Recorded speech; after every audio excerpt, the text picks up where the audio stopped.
look back in hindsight, everything is 2020. In hindsight, we make mistakes, we're learning from it. In hindsight, shaping your today and your tomorrow. In hindsight, it's so much clearer now. Hey, welcome to Hindsight the Podcast. I'm your host, Lee Jones, and today I have the remarkable Tonya Cross joining me. Tonya is not just a natural hair enthusiast, but a trailblazing entrepreneur and designer who has been shaping the world of hair accessories since 2001 with a passion for creating handmade designs that celebrate and nurture kinky, coily, and curly hair. Tonya's work is a fusion of creativity and practicality. Her dedication to providing comfortable and stylish accessories for women with textured hair has earned her widespread acclaim. Moreover, Tonya's expertise extends beyond her designs. She has also authored a comprehensive e-guide on styling with hair accessories, offering invaluable insights and tips to fellow naturals. Look, let's get ready to dive into Tonya's journey as we explore the failures that propelled her to success and the wisdom she's gained along the way. Welcome, Tonya Cross. How are you doing today? Well, thank you for that. Oh my gosh, that introduction was amazing. I know that's right. I've never heard an intro like that before. Thank you. I feel honored to be here and to share with your Hindsight listeners and viewers about my journey as an entrepreneur. Absolutely. So where are you calling in from?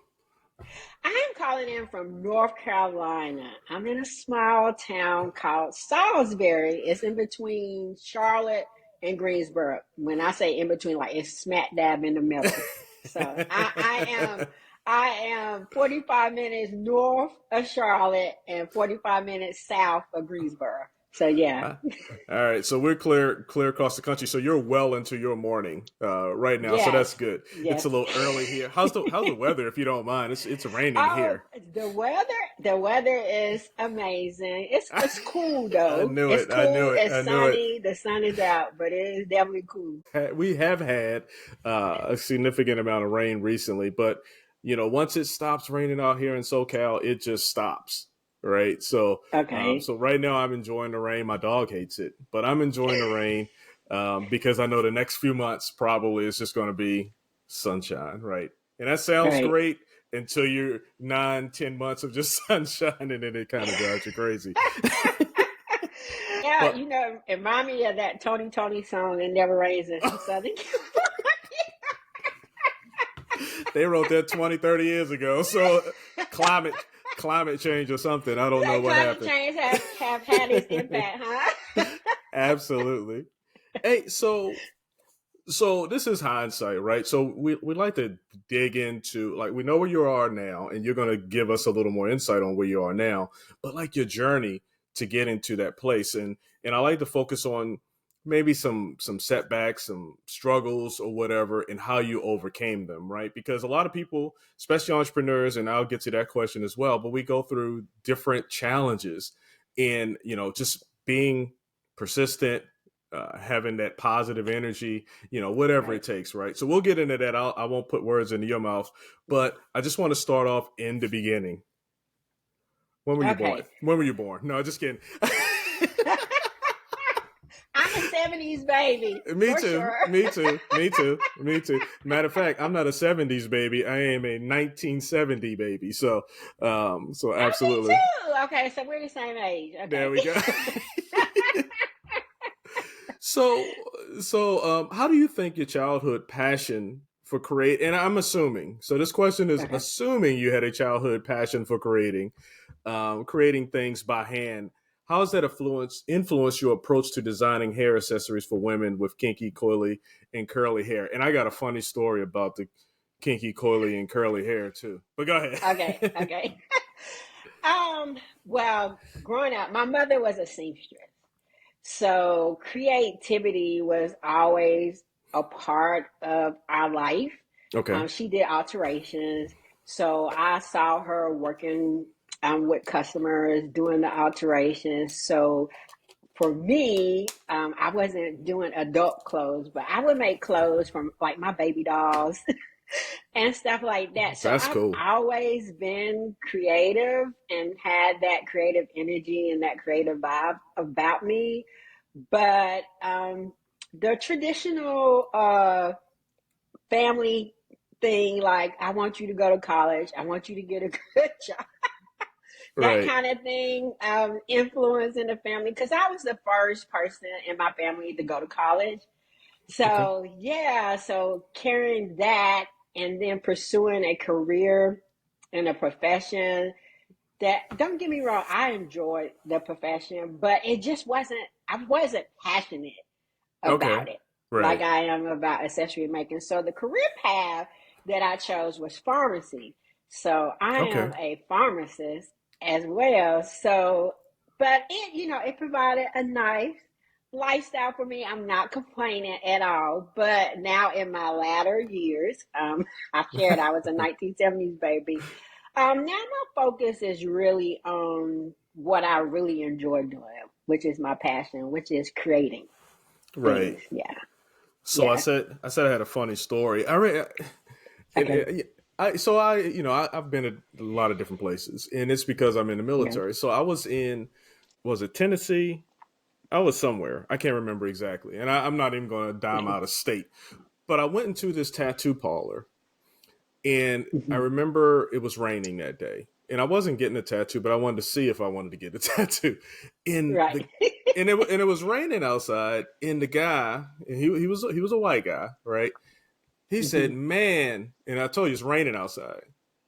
He Right. said, "Man, it sure is nappy outside." And I was Wow. like, but he didn't say it with any kind of malice or any, like, that was the Right. Right. word that was used in the area. So I was like, should I be offended? Or, but he was like, I should hey, I not? I am in Rome, so I guess I act as the Romans. No, I don't know. But, with hair, there's always been controversy in a sense, especially in the workplace, when you're Right. Right. going with the different types of styles, and especially if you're going natural as well, right? They don't like Right. Right. afros and all of this other stuff. But give me a good story. I mean, like, have you had any clients that have come to you and have had issues with that?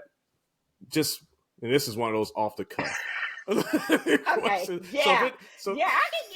I can give you a story, a very interesting story. Okay. So I have this regular client Hmm. who purchased from me like all the time.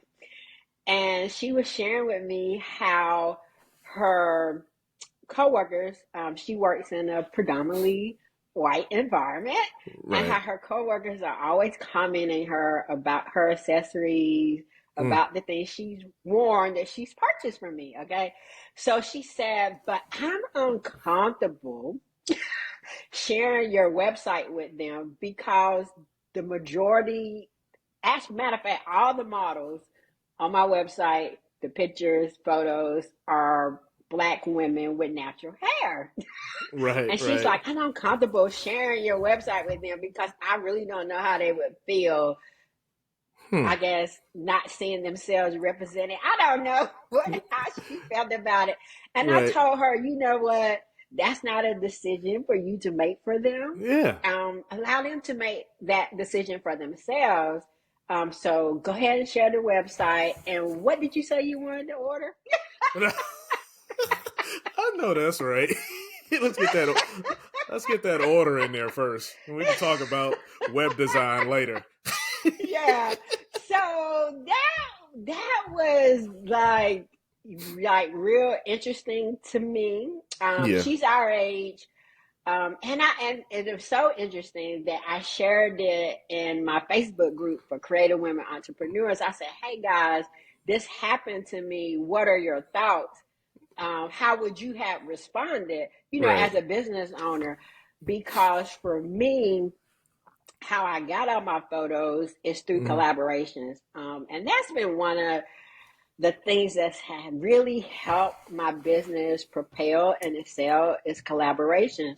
So I was a part of this Facebook group, and I just put it out, hey guys, I'm a new designer. I'm looking for photos Right. for my website. If I send you some products, do you mind taking photos? So everybody that responded were Black women, of course, with natural hair, because that was my specialty, right? Right. Right. So, and they gave me, I got permission, I got them to sign and everything, grant me permission to use the photos that they created on my website. So that's why the Facebook. people who yeah, they look like they do because they responded. I know that's right. So Facebook So yeah, collaborations, that's good. We're going to jump back yeah, to that one because okay, when we talk about businesses and getting things going, but you said you're now, so 2001 you started it, but what led you on your entrepreneurial journey? So was it just all right? I'm done. I'm retired, or I'm still doing farm, whatever it is, right? What right, led right. you on that entrepreneurial journey? A need. In Mm, 2001, when I started wearing my hair natural, mm-hmm. I could not find hair accessories that were natural hair friendly. I quickly realized that all hair accessories are not created equal, um, and for everybody. Right. So, one of my friends suggested, hey, why don't you just make it? Just make them. Make what you want. And I was like, okay. So I did. Right. So other people started saying it, hey, can you make it one for me? Sure, no problem. I did.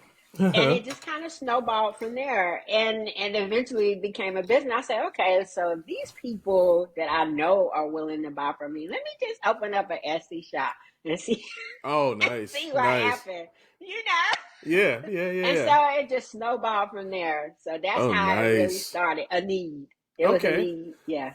okay. Yeah, that's honest enough. What you've described so far, you're talking about your Etsy shop and it snowballed. You talked about your Facebook collaborations, but can you describe a specific challenge you faced while developing your hair accessory designs and how you overcame it? And then, how did this experience shape your growth as a designer? Okay. First, the business aspect. Let me address that first. Okay. I had no marketing experience at all, business experience either. And having an online business is very imperative that you know marketing and how it works Yeah, yeah. and how to implement. So that was my biggest challenge. And at that time, my daughters, I have three daughters now, but at the time they were still home. And my Mm-hmm. oldest daughter was a social media journalist, Okay. guru, like, yeah. So she's like, Mom, this is what you need to do. This is what you need to have and how to do it. And one of the challenges I face, because I know it's probably not apparent now, but I'm an introvert at heart. I really Okay. am. And so she was like, you're going to have to go live. Yeah. They need to see your face. They need to know who you are. People buy from people they connect with, they resonate with. You got to stop hiding behind your logo. And I was like, oh my Yeah. gosh. Okay. Let me figure out, how I'm gonna turn this extrovert switch on, right? So those were the challenges that I faced as far as marketing my brand. But the more I did it, the more I put myself out there, the more comfortable it became to me. Right. And it, started to become second nature. And marketing changes constantly. Often, yeah. So, right. So I'm having to stay up to date on what's working now, what's not working, what's popular.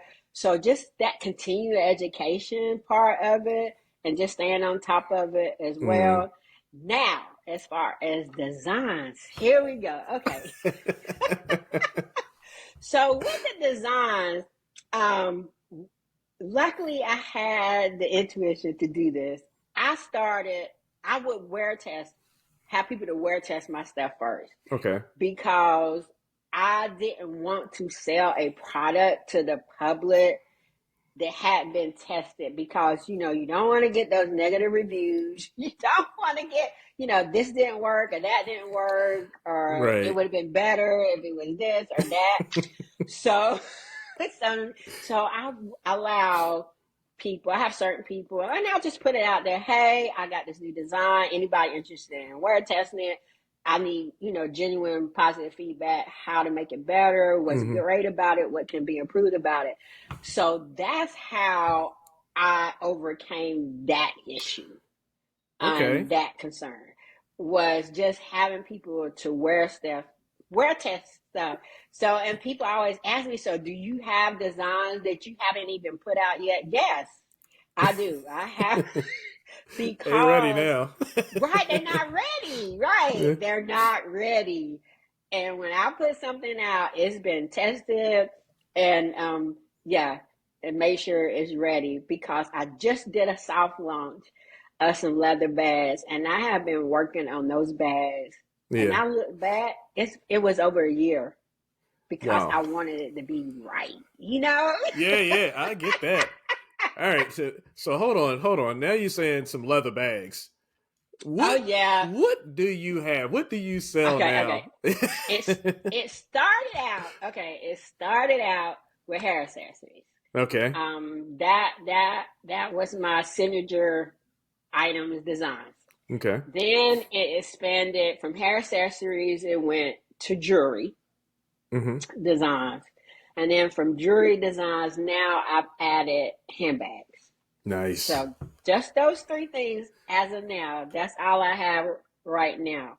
But all of my designs incorporate coily shells, like the coily shells. Okay. So all my designs incorporate coily shells. Okay. And I also have African print in my designs. Yeah. Okay. I know that's right. Yeah.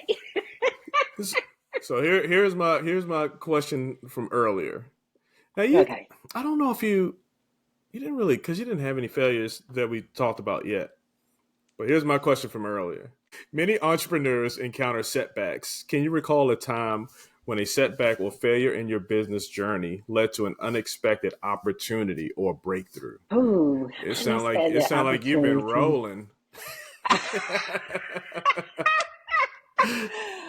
A breakthrough. I can't think of anything. That's good. That's a blessing. Right now, yeah. Because I don't know. I guess I'm just real. What's the word? I guess I'm very analytical. Like, I think things out and think things through. Right. To figure out what obstacles I may face or come upon and how I will work around it. So, and I'm a planner too. Like, I plan stuff like way in advance, So I'm I mean, I tell you what, you gave two great tips, and well, everyone can't be analytical, but just analyzing your audience, analyzing your product, getting people to go out and test it. And then planning on a soft launch and then a hard launch. All of these different things are key strategies, right, for your continued success. So I mean, I'll take that right there. That's a good answer. Hey, but how did that conversation with you and your daughter go when she's like, "Hey, Mom, you need to do it like this"? Sometimes it's like, "Come on, Mom." Come on, Mom. You're like, how? Right. How was that conversation? If you don't mind, I'm getting into your business. That conversation was very interesting. But for me, I know my strengths, and I know what they are, and my strengths is creating. And marketing was a weakness. So at that point, I was like, I need help. Right. And I wasn't uncomfortable asking for help.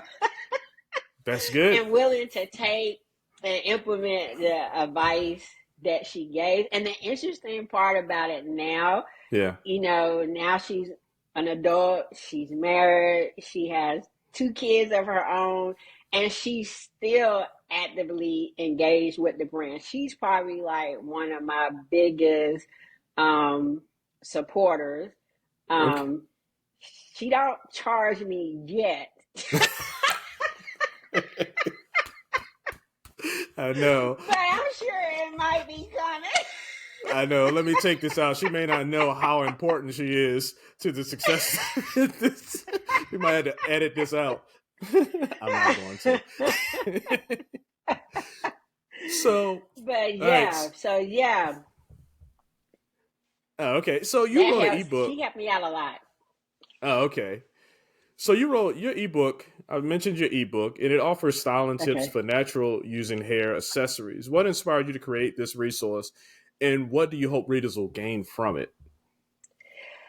I think a lot of people, matter of fact, just this week, I got a DM from somebody on Instagram saying that they've been desiring to style with accessories, but they've been struggling with what that looks like, Right. And so that ebook kind of is a guide. It's more of a styling guide for people to let them know how you can use accessories, what to think about when purchasing accessories, what to consider in purchasing and styling with accessories, because a lot of people have a desire, but they just don't know what that path is to get the best results for themselves. So yeah. What's the name of the ebook? Basically what it is. What's the name of the ebook, and how can people get it? Well, actually, I have it for free now. You can do a free download, but it's one of my funnels. You gotta join my email list. Okay. In order to get access to it, because and the title is really that simple. The title is 3 things to consider when purchasing and styling with hair accessories. Yeah. So I definitely make sure you get that link to share. Okay. Yeah, I'm gonna ask you before the end of the show what the link is. All right, I like to ask some silly questions every now and again. Okay. You ready? I know I know you're analytical, and I know you like to plan. No. No. All right. I'm ready. If your hair accessories had personalities, which one would you say is the most mischievous, and why? So what's that sassy air? Never mind. I'm not gonna put words into your mouth. I want you to think about that one. Okay. I would say the coily shell headband design that I have, and the reason why I would say that is because it has an energy to it. Because people, like, when they give me reviews about it, they always share how it made them feel.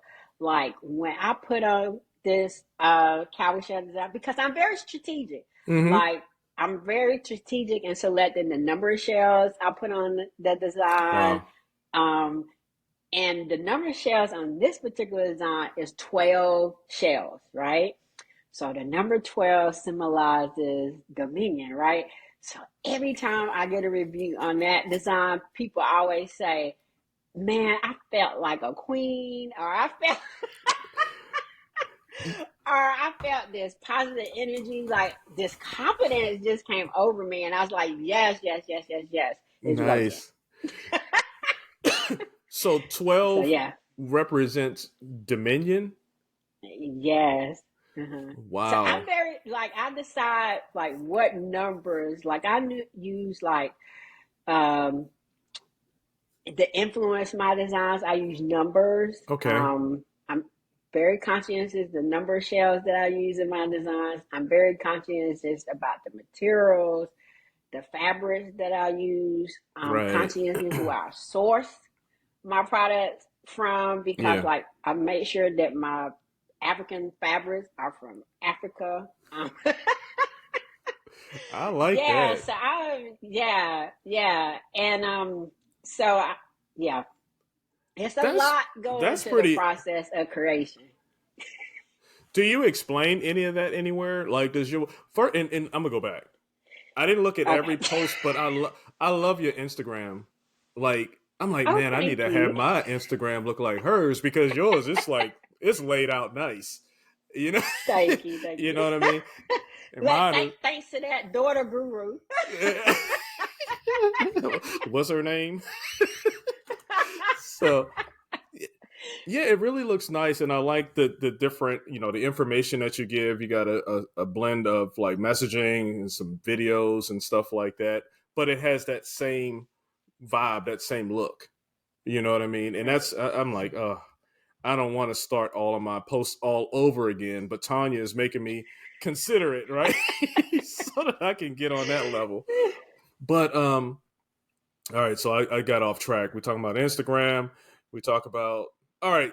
Do you put in your messaging about the numbers and the intentionality of what those numbers represent in your designs, or do you Yeah, just I do. you do? Okay, Yeah, I'm a product descriptions. I'm yeah, a product descriptions like because I sell on Estes and Amazon. I right, sell on both. And so in my product descriptions, yes, I tell what the numbers symbolize. And mm-hmm. I also share about the history and just small facts about the cowrie shells and things like that. So I do a little bit of education in my product descriptions as well. And then I do share some in my posts on social Okay. media too. Mm-hmm. Give me one thing about the shell. Give me one educational piece about it. Okay. The cowrie shell. The cowrie shell was the first form of money known to mankind.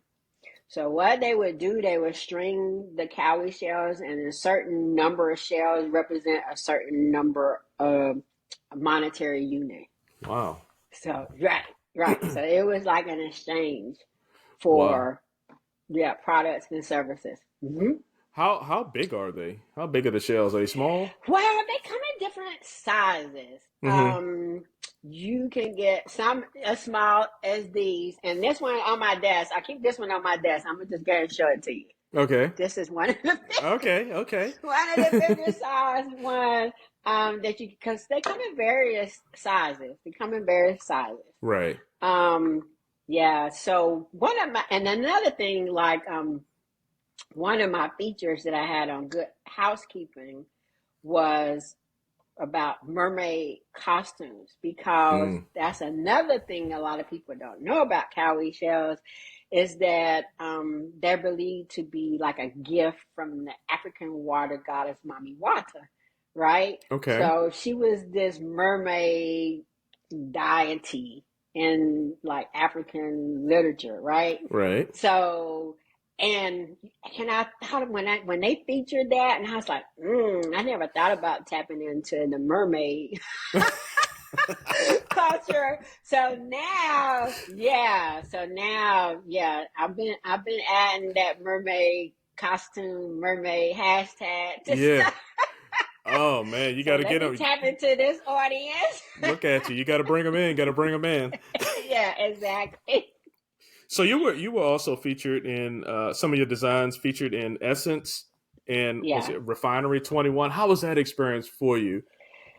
Oh man, my first feature was in Essence, and that was amazing because for me, that was affirmation for me Yeah. that, hey, yeah, I got something that people not only like Mm-hmm. and willing to purchase, but it resonates with people and they're willing to feature it. You Right. know? Right. So, and especially with Essence, because it's a magazine for Black women, Yeah. for by Black women. And Yeah. that was just, that was one of my top, definitely, probably number one accomplishments Okay.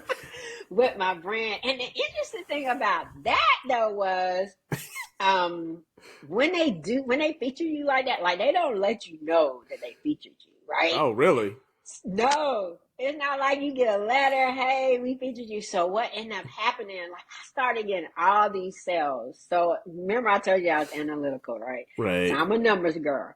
So I was like, dang, I'm getting a lot of sales. So let me look at my insights, my Yeah. stats on my shop and see where is all this traffic coming from. And then I saw essence.com. And I was like, oh my God. So I like Googled essence.com Yeah. and my brand name together, and the article popped up. And it was about black SD finds by black designers, black women designers. And so I reached out I found the person who wrote the article on LinkedIn, and I reached out to her, and I was like, hey, I felt kind of weird, but I just had to know, right? Yeah. I was like, hey, I noticed you featured me in one of your articles. Yeah. And I'm just curious, like, how did you find me? Because I'm trying to figure out what SEO, is working for me, which is search engine optimization for anybody who don't know. Like, what's working for me? Like, and she was like, she said, all I did, she said, I'll Google black women designers. Right. And she said, you did show up. And then she said, but when I went to your website, it confirmed that you're the person I was looking for. So, hey, people, get them websites. Let me write that. Let me write that down too. So she said that's how she found me. Good. Yeah, so Google can be your best friend for real. Absolutely. I know. Now this is really marketing gold right now. It's like what is it called? A masterclass. So it's not a masterclass because we're not getting deep into it, but you're dropping some dimes. You're dropping some diamonds, I should say, not dimes, dropping some diamonds here. SEO is one of the things that I'm looking at right now as well, just to continue to fine tune it. Cause you said marketing changes, right? So those keywords and things that you're using last year may not be pertinent this year, right? So just staying up on top of the SEO and the messaging and keeping your website fresh is all of those keys to success that you're experiencing. So that's awesome, Tonya. I got one more fun question for you. Okay. All right. I'm ready. You ready? All right. If you had to design a hair accessory inspired by a fictional character or universe, who or what would it be, and how would it reflect the essence of that character or world? Don't say Wakanda, nothing like that. I'm trying to think. Oh my goodness! I would put you on the spot. Yeah, you are.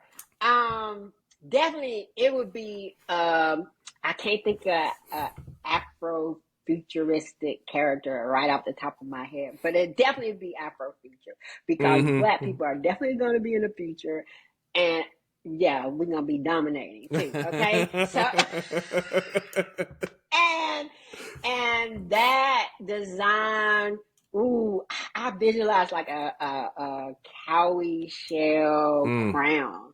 Yeah, that's what I envision. Okay, I like it. I like it. So I asked a bunch of questions, right? A few, not a lot. I asked a few questions, but I'm curious: is there anything that we haven't touched on that that you particularly passionate about sharing with the audience? Yeah, I do want to say this because as entrepreneurs, a lot of times, it's like a roller coaster ride, ups, downs, loops, sometimes go backwards. A lot of times go backwards. Exactly. But I just want to encourage everyone to just show yourself grace because it's definitely it's a journey, it's a process. You're gonna run into obstacles for sure, but just pause, reflect, and figure out how to navigate around whatever that obstacle may be. And like I say, just show yourself grace because it's a journey. That's it. All right, so here we go. This is the time everyone has been waiting for. Okay. Let's get your website. Okay. Now you can give me. You don't have to give me all of them because you said Etsy, Amazon. You got. I don't know. You got right, but that's why I say optimize your website because if anybody go to my website, you're gonna find everything. All right, so give us your website and give us a place where someone can connect with you if for whatever. It doesn't have to be your personal email. Okay, So my website is www.accented glory glory.com. So that's my website. Let's see, if you want to reach out to me on social media, my handle, this is another thing, another marketing tip. My handle is the same across the board, is at Accented Glory, my brand name. So go ahead, if you got a brand name, go ahead and secure all those social media. Yeah. Even if you're not on the platform, secure your name. Smart. Yeah. So when you do decide to go, your name will be there and available for you. So yeah. That's smart. Yeah. I had something. What you sparked something in me. Oh, here it is. I need to get myself together. Hey, what can we find on accentedglory.com? Okay. On accentedglory.com, you're gonna find access to, first of all, my where I sell online at. So you're gonna find my Amazon shop store now, and my Etsy shop. Okay. You'll also find links to I coach too. I don't know if you noticed that, but I coach. We ain't even talk about that. Handmade businesses. I coach handmade businesses as myself on how to gain online brand visibility and how to convert your followers into customers. So you're going to find my coaching information, and all of that is at the bottom of my homepage. All those links are there. I have like affiliate programs listed there, everything.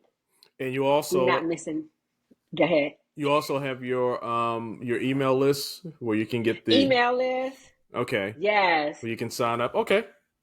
Everything is there. Yeah. You're not missing any opportunities. I got an opportunity. But hey, are you looking? And you never really distinguished that it's women's hair. I just assumed that. Are you doing any kind of products for men in the future, or are you currently doing anything for men? I do have some unisex products. Okay. That's available on my website. In June, I will be bringing back. I have these leather cowrie shell bracelets. That's real popular around Father's Day. Okay. Season time. Yeah. So I'll be circling those back into inventory for that season. But yeah, I do have some unisex designs for sure. Hey, well, Tonya, thank you so much for being with me today. Your insights were very invaluable. You can see I'm reading, right? Because I want to make sure that I don't miss the words, right? So okay. So your insights were invaluable, and wishing you continued success in all your endeavors, both personal and professional. And damn, I'm tempted. I'm not going to do it though. I'm tempted to talk about. Do it. No. So we already did the ending, right? Thank you. Right. But now I want to ask you another question. I want to ask you about the coaching. Like, how long have you been doing that? And you gave a brief overview of what it is, right? But give me a tip, just one little tip that happens during this coaching exercise. During the coaching exercise, one of the things that I feel like is a missing link for people is they truly don't know who they're marketing to. And one of those things that we do is we narrow down, because a lot of people feel like if they narrow down their niche, they're going to miss people, but that's not true. It's a lot of people out there. Like narrowing down in your niche really helps you be more strategic with your marketing. Okay. Because, for example, this is a prime example for me. my niche, like I shared with you in the podcast interview, is Black women who wear natural hair and like to style with hair accessories. Okay. Okay. I have men that purchase things for me for themselves, not as gifts. Okay. I I had the feature on Martha Stewart when I kept getting all those orders. Okay. From Right. her. Right. That was because for them it's considered beachwear. So I got that client base too, people who like beachwear or beach accessories, Right. things like that. So even though my message is for that specific demographic, it still doesn't alienate, if that makes sense. I'm glad I asked the question. And I hope you out there are glad that I asked that question too, because that is one of the more difficult things, is just to really narrow in on your niche, because you feel that, I'm going to miss this person or miss, but sometimes, a lot of times you're just too wide and you miss a lot of people. So that is an excellent point. Anything you want to follow up on that? I'm just writing stuff down. What they say, what's the term? Is riches and niches. Yeah. That's my follow-up. That's it. And with that, thank you, Tonya Cross, once again for coming on Hindsight the Podcast, sharing your coaching, your designer tips, your marketing genius daughter. And like I said before, I wish you continued success. Thank you so much. Thank you. All right.